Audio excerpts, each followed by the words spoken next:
पहले वीडियो में डाल चुका हूँ अनुपात का और इसका दूसरा वीडियो है। सवाल है, प्रयास कीजिए यहाँ पर।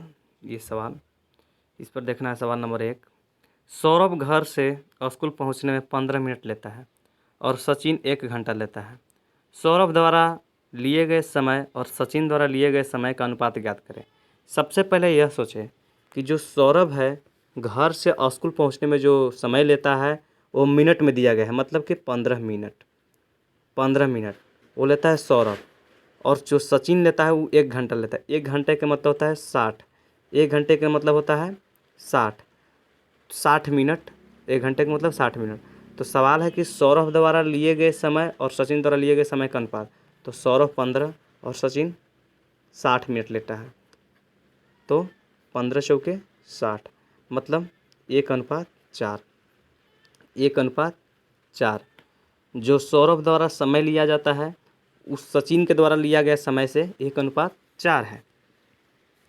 दूसरा सवाल है, एक टॉफ़ी का मूल्य 50 पैसे है और एक चॉकलेट का 10 रुपये।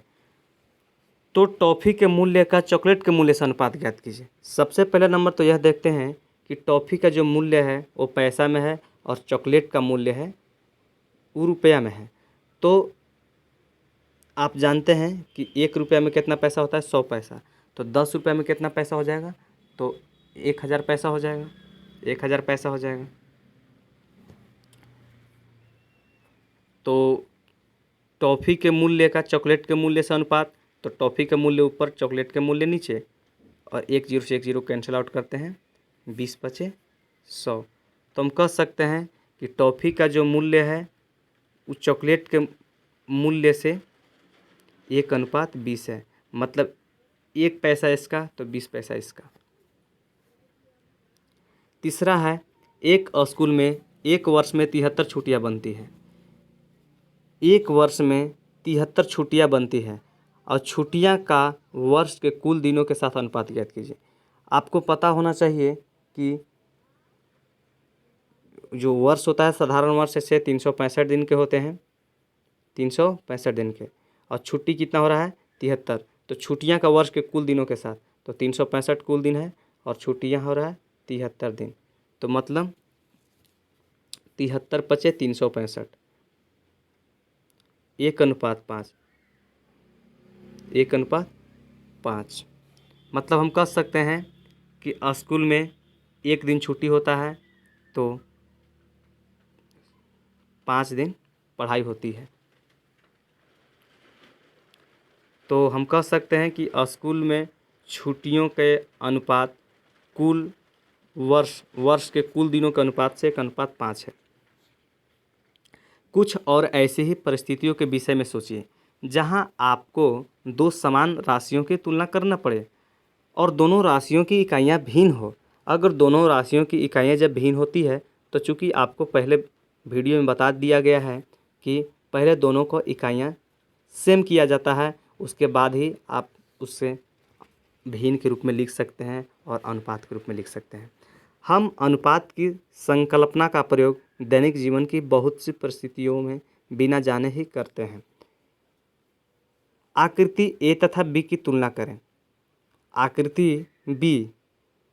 आकृति ए से ज़्यादा वास्तविक लगती है। क्यों? आकृति ए में टांगें बाकी शरीर की तुलना में लंबी है। ये इसलिए है कि हम टांगों को शरीर के अन्य हिस्से से तुलना में एक खास अनुपात की आशा रखते हैं। चित्र में बनी दोनों पेंसिलों की तुलना कीजिए। 2 पेंसिल है। क्या पहली पेंसिल देखने में पूरी पेंसिल लगती है? नहीं, पहली पेंसिल जो है देखने में पूरी पेंसिल नहीं लगती है। क्यों नहीं लगती है? ये जो पेंसिल है ये देखने में पूरी पेंसिल क्यों नहीं लगती है? तो कारण यह है कि पेंसिल की मोटाई और लंबाई में सही अनुपात नहीं है। तो हमें इससे यह पता चलता है कि हम अलग अलग परिस्थिति में या हम अलग अलग परिस्थितियों में एक जैसा अनुपात देख सकते हैं। निम्न को देखिए। एक कमरे की लंबाई 30 मीटर और इसकी चौड़ाई 20 मीटर है, अतः कमरे की लंबाई का चौड़ाई से अनुपात 30/20। मतलब 30/20 के मतलब है, जब इसको सरल अनुपात के रूप में व्यक्त करेंगे तो 30/20 को जब काटेंगे तो 3:2 आएगा। एक पिकनिक में 24 लड़कियां और 16 लड़के जा रहे हैं। लड़कियों की संख्या का लड़कों की संख्या से अनुपात, तो 24/16। 3 आप जब इसे सरल अनुपात में व्यक्त कीजिएगा तो 3/2 आएगा, मतलब 3:2। दोनों ही उदाहरण में अनुपात 3:2 है, मतलब 3:2 है। न्यूनतम रूप में 30:20 और 24:16 अनुपात समान है। 30:20 अगर हम कहें तो इसका मतलब है कि 30:20 न्यूनतम रूप में और 24:16 है, जब इसको छोटा रूप में करके लिखते हैं तो ये समान है, अर्थात ये 3:2 के बराबर हैं। तो हम इसे कह सकते हैं कि ये जो दोनों हैं 30:20 और 24:16, ये दोनों ही एक तुल्य अनुपात हैं। क्या आप कुछ और उदाहरण सोच सकते हैं जो न्यूनतम रूप में 3:2 के तुल्य हो? इस प्रकार की परिस्थितियाँ लिखना जिनसे एक खास अनुपात मिले रोचक होगी। उदाहरण के लिए एक ऐसी परिस्थिति लिखिए जिसमें अनुपात 2:3 है। मेज की चौड़ाई की लंबाई से अनुपात 2:3 है। कह रहा है कि मेज की जो चौड़ाई है, चौड़ाई का जो लंबाई से अनुपात है 2:3 है। दूसरा कह रहा है कि सीना के पास 2 कंचे हैं और एक उसके मित्र शबनम के पास 3 कंचे हैं। सीना और शबनम के कंचों का जो अनुपात है वो 2:3 है। क्या आप कुछ और ऐसे उदाहरण लिख सकते हैं जिससे यही अनुपात आए? अपने मित्रों को कुछ अनुपात देकर उन पर आधारित कुछ उदाहरण बनवाएं। रवि और रानी ने एक व्यापार शुरू किया और 2:3 में धन निवेश किया। 1 वर्ष बाद कुल लाभ 4 लाख रुपए था। रवि ने कहा कि हम यह लाभ बराबर बांट लेते हैं। रानी ने उत्तर दिया, मुझे ज़्यादा मिलना चाहिए क्योंकि मैंने ज़्यादा निवेश किया है। तब यह निर्णय लिया गया कि निवेश के अनुपात में ही लाभ बांटा जाएगा। यहाँ 2:3 के अनुपात में 2 और 3 दो ही राशियाँ हैं। इन राशियों का योग 2 + 3 मतलब कि 5 होता है। इसका क्या अर्थ है? 2 + 3 इसका मतलब क्या है? इसका अर्थ है कि यदि 5 रुपये लाभ है तो रवि को 2 रुपये और रानी को 3 रुपये मिलेंगे। और हम कह सकते हैं कि 5 हिस्सों में से 2 हिस्से रवि का और 3 हिस्से रानी को मिलेंगे। इससे अभिप्राय होगा, मतलब इससे क्या होगा कि रवि को कुल लाभ का 2/5 मिलेगा और रानी को कुल लाभ का 3/5। यदि कुल लाभ 500 है तो रवि को मिलेगा 2/5 का 500, या 500 का 2/5, मतलब 500 का 2/5 करते हैं तो आता है आपको 200 रुपये। और रानी को मिलेगा 500 का 3/5, तो मतलब इसको मिलेगा 300 रुपये। अब यदि कुल लाभ 40,000 हो तो प्रत्येक का कितना हिस्सा मिलेगा? तो अगर कुल लाभ 40,000 होगा तो प्रत्येक का जो हिस्सा है 40,000 का, रवि का जो हिस्सा मिलेगा 40,000 का 2/5 मिलेगा और रानी का 40,000 का 3/5 मिलेगा। जब रवि का 40,000 का 2/5 मिलेगा तो उसको मिलेगा 1,60,000 और रानी का जब 3/5 मिलेगा 40,000 का 3/5 तो उसको मिलेगा 2,40,000। तो क्या आप कुछ और उदाहरणों के विषय में सोच सकते हैं जहां आपको कुछ चीज़ों को एक अनुपात में बांटना है? 3 ऐसी और समस्याओं को बनाइए और अपने मित्रों से हल करवाइए। प्रयास कीजिए। कह रहा है कि अपने बैग में रखी कापियाँ की संख्या का पुस्तकों की संख्या से अनुपात ज्ञात कीजिए। अपनी कक्षा की कुल डेस्कों की संख्या का कुल कुर्सियों की संख्या से अनुपात ज्ञात कीजिए। अपनी कक्षा में उन छात्रों की संख्या ज्ञात कीजिए जिनकी आयु 12 वर्ष से ऊपर है। अब 12 वर्ष से ऊपर आयु वाले छात्रों की संख्या का कक्षा के बाकी छात्रों की संख्या के साथ अनुपात ज्ञात कीजिए। अपनी कक्षा के दरवाज़ों की संख्या का खिड़कियों की संख्या से अनुपात निकालिए। एक आयत बनाइए, उसकी लंबाई का चौड़ाई से अनुपात निकालिए। अब तक जिस तरह के समस्याओं को हल करना हमने सीखा उन्हें देखें। एक आयताकार मैदान की लंबाई और चौड़ाई क्रमशः 50 मीटर और 15 मीटर है। मैदान की लंबाई का चौड़ाई से अनुपात ज्ञात कीजिए। आयताकार मैदान की लंबाई बराबर 50 मीटर, आयताकार मैदान की चौड़ाई बराबर 15 मीटर। लंबाई का चौड़ाई से अनुपात, लंबाई 50 चौड़ाई 15, तो 50:15। अनुपात इस प्रकार लिखा जा सकता है 50/15।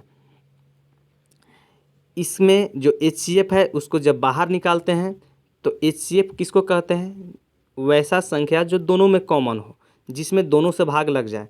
तो यहाँ पर जो 5 है, 5 से दोनों भाग लग जाएगा और अनुपात आता है सरल अनुपात के रूप में 10/3, मतलब 10:3। अतः अनुपात होगा 10:3। लंबाई 10 तो चौड़ाई 3। 90 सेंटीमीटर और 1.5 मीटर का अनुपात ज्ञात कीजिए। दोनों राशियाँ एक ही इकाई में नहीं है, क्योंकि एक मीटर में है और एक सेंटीमीटर में। अतः उन्हें समान इकाई में बदलने पर 1.5 मीटर को हम 1.5 × 100 सेंटीमीटर बराबर 150 सेंटीमीटर। अतः वांछित अनुपात है 90:150। जब इसे HCF जब इसमें से निकालेंगे तो आएगा 3/5, एक सरल अनुपात के रूप में। अतः वांछित अनुपात 3:5 है। अगला उदाहरण है, एक दफ्तर में 45 लोग काम करते हैं, जहां महिलाओं का संख्या 25 है और शेष पुरुष हैं। निम्न में अनुपात ज्ञात कीजिए। महिलाओं की संख्या के पुरुष की संख्या से, पुरुष की संख्या का महिलाओं की संख्या से। पहला नंबर महिलाओं की संख्या बराबर 25, कर्मियों की कुल संख्या 45, पुरुषों की संख्या 45 में से 25 तो हो गया 20। अतः महिलाओं की संख्या का पुरुषों की संख्या के साथ अनुपात, महिला की संख्या 25 अनुपात पुरुषों की संख्या 20। जब इसे सरल अनुपात के रूप में व्यक्त करेंगे, अर्थात हम इसको कह सकते हैं कि जब इसमें से HCF बाहर निकालेंगे तो आएगा 5:4, और पुरुषों की संख्या का महिलाओं की संख्या के साथ अनुपात होगा 4:5। ध्यान दें, 5 और 4 और 4 और 5 में अंतर है। क्यों अंतर है? इसलिए अंतर है क्योंकि 5:4 जो है वो महिलाओं की संख्या का पुरुषों की संख्या के साथ अनुपात है, और 4:5 जो है वो पुरुषों की संख्या के महिलाओं की संख्या के साथ अनुपात है। अगला उदाहरण नंबर 4, उदाहरण नंबर आप 4 देख सकते हैं। 6:4 के 2 तुल्य अनुपात लिखिए। तुल्य अनुपात लिखने के लिए 6/4, अगर ऊपर अंश में 2 से गुना करते हैं तो नीचे में 2 से गुना करना पड़ेगा। अगर किसी भी 6:4 है तो अगर आप इसमें 3 से गुना करते हैं तो इसमें भी आपको 3 से गुना करना पड़ेगा। अगर इसमें 5 से गुना करते हैं तो इसमें 5 से गुना करना पड़ेगा। इसमें 6 से गुना करते हैं तो इसमें 6 से गुना करना पड़ेगा। ऐसे करने से अनुपात में कोई भी परिवर्तन नहीं होता है। ये अनुपात 6:4 ही रहेंगे। अतः 12:8 और 6:4 तुल्य अनुपात है। इसी प्रकार 6:4 में जब HCF को बाहर निकालते हैं तो 3/2, तो 3/2 भी एक अन्य तुल्य अनुपात है। इस प्रकार हम इससे एक निष्कर्ष निकालते हैं, हम किसी भी अनुपात का तुल्य अनुपात अंश और हर में एक समान संख्या से गुना या भागा द्वारा प्राप्त कर सकते हैं। मतलब कि अगर हमें कोई भी अनुपात दिया हो, अगर इसको हमको तुल्य अनुपात ज्ञात करना है तो हम कोई एक ही संख्या से गुना या भागा करके इसका हम तुल्य अनुपात ज्ञात कर सकते हैं।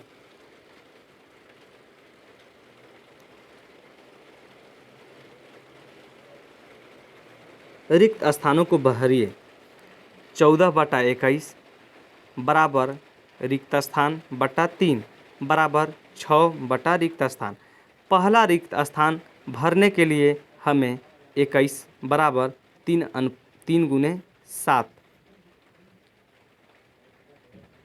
तथ्य का प्रयोग करेंगे। अर्थात 21 को 7 से भागा देने पर 3 प्राप्त होता है। यह दर्शाता है कि दूसरे अनुपात का रिक्त स्थान प्राप्त करने के लिए 14 को 7 से भागा करना पड़ेगा। भाग करने पर 7/14, जब 14 भागे 7 करेंगे तो बराबर 2 आता है। अतः दूसरा अनुपात 2/3 है। इसी तरह तीसरे अनुपात के लिए दूसरे अनुपात की दोनों राशियों को 3 से गुना करना पड़ेगा। कह रहा है कि तीसरे अनुपात के दूसरे अनुपात के दोनों राशियों को 3 से गुना करना पड़ेगा। अतः तीसरा अनुपात जो है 6:9 होगा। या 6/9। इसी प्रकार 14/21 को 2/3 बराबर 6/9। ये सभी तुल्य अनुपात हैं। मैरी के घर से स्कूल की दूरी का जॉन के घर से स्कूल की दूरी का अनुपात 2:1 है। सवाल है ए में कि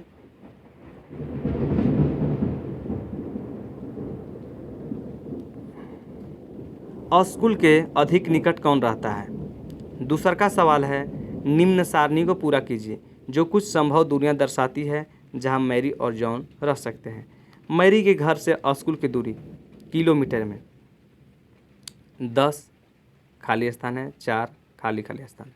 जॉन के घर से स्कूल की दूरी किलोमीटर में 5, 4 खाली स्थान की जगह 2 है, 3, 1। यदि मैरी की घर से स्कूल की दूरी का कलाम के घर से स्कूल की दूरी का अनुपात 1:2 है तो स्कूल के ज़्यादा निकट कौन रहता है। सवाल ए है कि स्कूल का अधिक निकट कौन रहता है।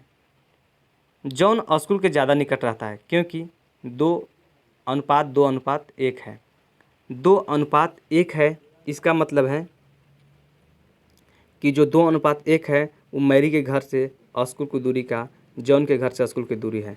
मतलब कि मैरी के घर से अगर स्कूल की दूरी 2 किलोमीटर है तो जॉन के घर से स्कूल की दूरी 1 किलोमीटर है। तो 1 किलोमीटर जॉन की दूरी है। एक मतलब जॉन स्कूल के ज़्यादा निकट रहता है क्योंकि 2 किलोमीटर तो ज़्यादा है। बी है कि निम्न सारणी को पूरा कीजिए जो कुछ संभव दूरियां दर्शाता है जहाँ मैरी और जॉन रह सकते हैं। मैरी के घर से स्कूल की दूरी किलोमीटर में 10, तो यहाँ पर 8 होगा, यहाँ पर 4, यहाँ पर 6, यहाँ पर 2। क्यों? कलाम के घर से स्कूल की दूरी 5, 4, 2, 3, 1। मतलब कि पहले ही हम समझ चुके हैं कि अगर मैरी और कलाम के जो स्कूल से दूरी है वो 2:1 है। और जब 2:1 है तो मतलब कि जो जॉन का जो कलाम का घर है, जो कलाम का घर है, मतलब यहाँ पर 10/5 दिया हुआ है तो इसका मतलब ये है कि मैरी के घर कलाम के घर से दुगनी है। तो अगर 5 है, इसका कलाम के घर 5 किलोमीटर दूर है तो उसका 10 किलोमीटर, इसका 4 किलोमीटर तो इसका दुगना 8 किलोमीटर, अगर इसका 2 किलोमीटर तो इसका दुगना 4 किलोमीटर, अगर इसका 3 किलोमीटर तो इसका दुगना 6 किलोमीटर, अगर इसका 1 किलोमीटर तो उसका दुगना 2 किलोमीटर। सी कह रहा है, सी सवाल था कि यदि मैरी के घर से स्कूल की दूरी का कलाम के घर से स्कूल की दूरी का अनुपात 1:2 हो तो स्कूल के ज़्यादा निकट कौन रहता है।